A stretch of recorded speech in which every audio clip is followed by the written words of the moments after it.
In the San Antonio Spurs facing off against the Dallas Mavericks. And now we head out to Dallas with Kevin Harlan, Steve Kerr, and Clark Kellogg.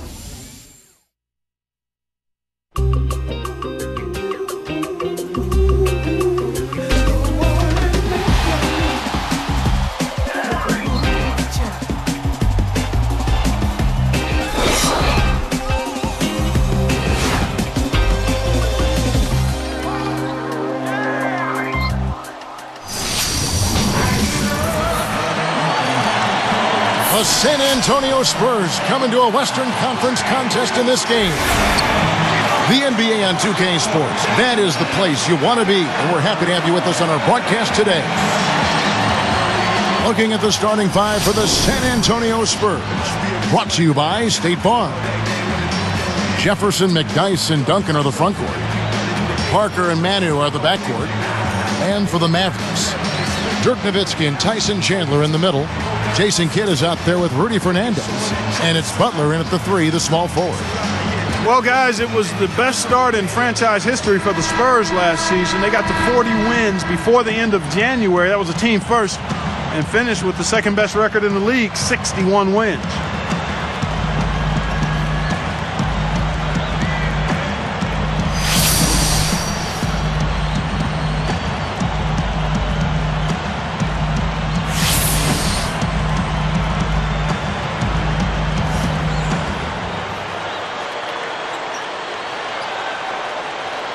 And it's going to be the Spurs off the tip.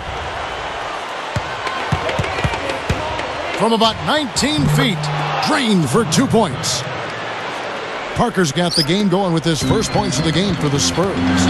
So, Steve, a team you used to play for, the Spurs, essentially a 50-win team for the last 13 seasons, including when you played for them, but they may be nearing the end of their championship window. At least some people think that. How about you? Well, even Tony Parker said over the summer that he didn't think the Spurs could win a championship anymore. So what a run it's been. 50-win seasons, 13 times in a row. Just incredible. They'll still be very competitive, but this is not a championship team any longer. Here's Nowitzki. Kidd covered by Parker. Kidd working against Parker. The jump hook. And it's Kidd getting it to go in. Just another one of his many post moves down low. And here are the Spurs. Looking at Kidd, I mean, he's never been really a big contributor offensively via his field goal percentage. But last year it was even worse than normal. And now Doris Burke has an update from the sideline. Kevin, earlier I had a chance to speak with Rick Carlisle. In terms of their defensive attitude coming into this one, he said, we've been protecting the rim very well at that end of the floor, and that's something I want to see continue today. Guys? Terrific, Doris. Thanks. Clark, what's your take on that? I like the mindset they're coming in with right now. I think it's the right mindset, a strong defensive effort. From them today, I mean, I think it's essential. Steve? Well, no question. If they can have success defensively, they're going to create some offensive opportunities for themselves in transition. Here's McDyess. After Richard Jefferson's basket, gets the bucket. Yeah, and the numbers on Kidd, you're right, Clark, and a shot around 36% from the floor, which, you know, Steve just isn't going to cut it. Yeah, except that Jason Kidd is a guy whose game revolves around everything else. You know, he doesn't have to make shots to be effective. 4-to-1 assist to turnover ratio. You know, the way he defends and chases down loose balls and rebounds. Jason Kidd, regardless of how he shoots, is going to be a great player. You have to have such a great feel for the ball to get a finger roll like that to go.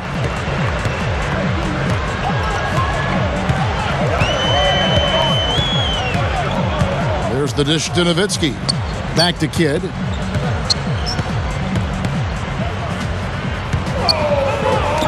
Clock at 6. That's good from Nowitzki on the assist by Kidd. Well, not the best defensive scheme, and it results in a wide open look. Parker kicks to McDyess. Picked up by Nowitzki. McDyess up top, defended by Nowitzki. Parker. Tyson Chandler pulls it in. One thing about Pop is that he can be hard on his own players, but he gets their respect because he's equally hard on all of his players. I mean, you could be the 12th man on the bench of Tim Duncan. If you mess up, he's going to let you know about it. Here's Parker after the Mavericks pick up 3. Outside Jefferson. He kicks it to McDice. Picked up by Nowitzki. Butler against Jefferson. Parker outside. So he gets the whistle. Contact on the way up and 2 shots coming up. What do you think, Steve? This is something that all coaches can mimic of Pop, the way he is hard on player 1 through 12 and certainly has his favorites and guys he's had around, but I think he treats them all like men. I think they appreciate that. His lines of communication are amongst the best in the NBA. Yeah, he's got a great sense of humor. He can be very pointed and serious, but also very funny. And he knows when to be light and when to be really hard on his players. And so I think they have a good understanding that he cares about them and they want to be coached and they really accept whatever he brings on that day. Catching up on the changes for Dallas. Brendan Haywood, he's checked in for Chandler. And it's Terry in for Rudy Fernandez. Nice soft touch to drop that one in. 1:30 left to play in the first quarter. Duncan outside. Nice job offensively going right at the defender who did not have position to take that charge. Yeah, that's a smart play. He actually saw that and initiated the contact and got the whistle in his favor. I think it's a good question to ask. For Tim Duncan, has the window for another title closed? I mean, you look at that first-round series against the Grizzlies, and it might have closed. The first free throw is good. Interesting, Clark, on your observations on Tim Duncan. He's still one of the better big men in the league, but the Spurs got wiped out in the first round by Memphis. And you know what? He's not getting any younger. So, Steve, do you think his window, like Clark says, has perhaps closed a little bit here? I do, unfortunately. You know, I love Tim Duncan, a teammate of mine and a fantastic leader and human being. But, you look at the Spurs, even though they can still win a lot of games, it's tough to see them winning 4 straight playoff series in the NBA playoffs, given their collective age, and I just don't think they're going to win another title with the current crop that they have. And San Antonio calls the first timeout of the game. Boy, how good were the Mavericks last year against the Western Conference? They won 35 times against Western opponents.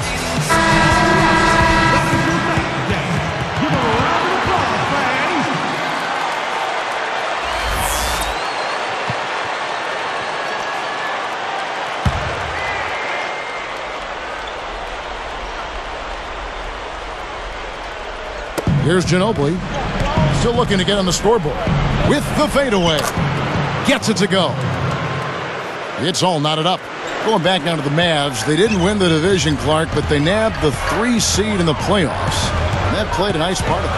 Yeah, they edged out the Thunder by 2 wins, and the difference there was the record of those 2 teams against the Western Conference. So I know it's a long season, and sometimes it's hard to value every game, but when you're a playoff team, a contending championship team, every game does mean something during that regular season. Absolutely.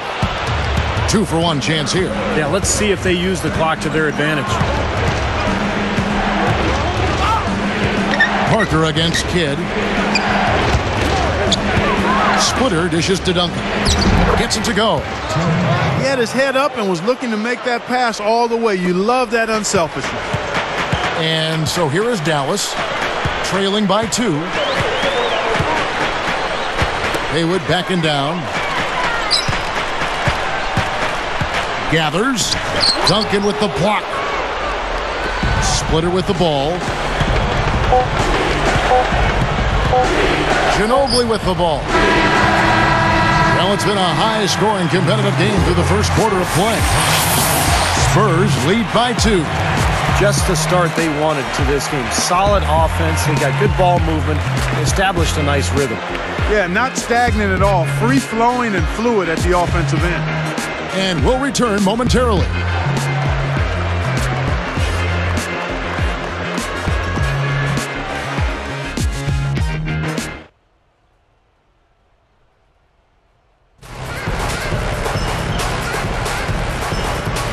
Well, up to this point, a closely contested game as we start the second quarter.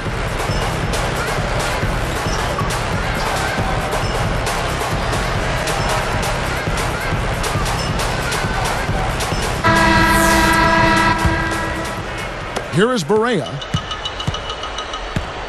So with Duncan sitting on the bench, here's how the floor looks for Greg Popovich. Jefferson and McDyess make up the forwards. Ginobili out there with Gary Neal, and it's Blair in at the pivot spot, manning the middle. Guys, good job working it down low and getting the high percentage look there. That's good basketball. Let's go to our sideline reporter, Doris Burke. Doris, what do you have? Well, Kevin, I think we can put to rest once and for all the idea that somehow Dirk Nowitzki is soft or that the Dallas Mavericks are soft. It's a label that had been spread to the whole team, and they are glad to put it behind them. Jason Terry said of Dirk Nowitzki, Dirk has huge resolve. Regardless of what people say about him, he's going to come to the gym every day and prepare the same way. He's been doing it for so long, and he still doesn't get the credit that he deserves. A championship will help get that credit rolling, guys. Thanks, Doris. Yeah, make no mistake about it. I mean, Dirk was never a pushover. I think that was an unfair label. But what winning the title did was it shed that label forever. And it kind of put his stamp on the history of his impact on the NBA. Just an amazing story, Dirk Nowitzki last year. Well, it's interesting. The Spurs really changed their identity last year because for so long they've been a defensive-minded club. But they used their talent wisely last year. They really pushed the ball in transition and became one of the most explosive offenses in the NBA. Now here's Marion looking for his first bucket of the game. From about 19 feet, Bobois can't get it to go. Well, he was going to have to get lucky to make that one. Young fella, I think there was a much better option available that time. Boy, that was a clever look to get the ball into the paint that time, guys. Mavericks trailed by 6. And Clark, the Spurs, when you talk about their offensive renaissance, I don't know if I want to use that word, but just their complete rebuilding of their offensive philosophy. Yeah, they changed themselves a little bit, and it was good for the personnel they had, and it obviously produced an outstanding record. I mean, they spread the floor with their shooters, guys like Gary Neal and Matt Bonner, and they were very unselfish in their play, and they created a lot of open looks. Just felt like they couldn't be as effective if they tried to grind it out and play a half-court game, so they played in open space. And it was to the strengths of a number of their players and obviously served them well. The defender's height advantage really forced a tough shot, a difficult shot. Tried to fade it over the top, but no dice. Neal passes to Jefferson. Nice move. It's rebounded by Dallas. Guys, this offense very effective. Going right at him. And this is where you just start picking apart the defense, and now you take their confidence away. You can really take control of this game. Didn't take long to get that hoop. Guys, they sure made the D look slow that time. Here is Barea. 1:58 left in the first half. You know, I thought for DeJuan Blair in the Spurs' first-round series against the Grizzlies, it was doubly tough. He struggled with the Grizzlies' front line and saw his minutes really shrink. Nowitzki, he's covered by McDyess. Again, the miss by the Mavericks. On offense, here are the Spurs. It's been 8 unanswered points for them. Ginobili against Bobois. And here's Neal outside. That falls. Nice feed that time for Manu Ginobili. And it's an 11-point Spurs lead. And for DeJuan Blair in that series, Steve, do you think it was a bad matchup with him on Zach Randolph? Well, I think Pop was looking for a little more length on Zach.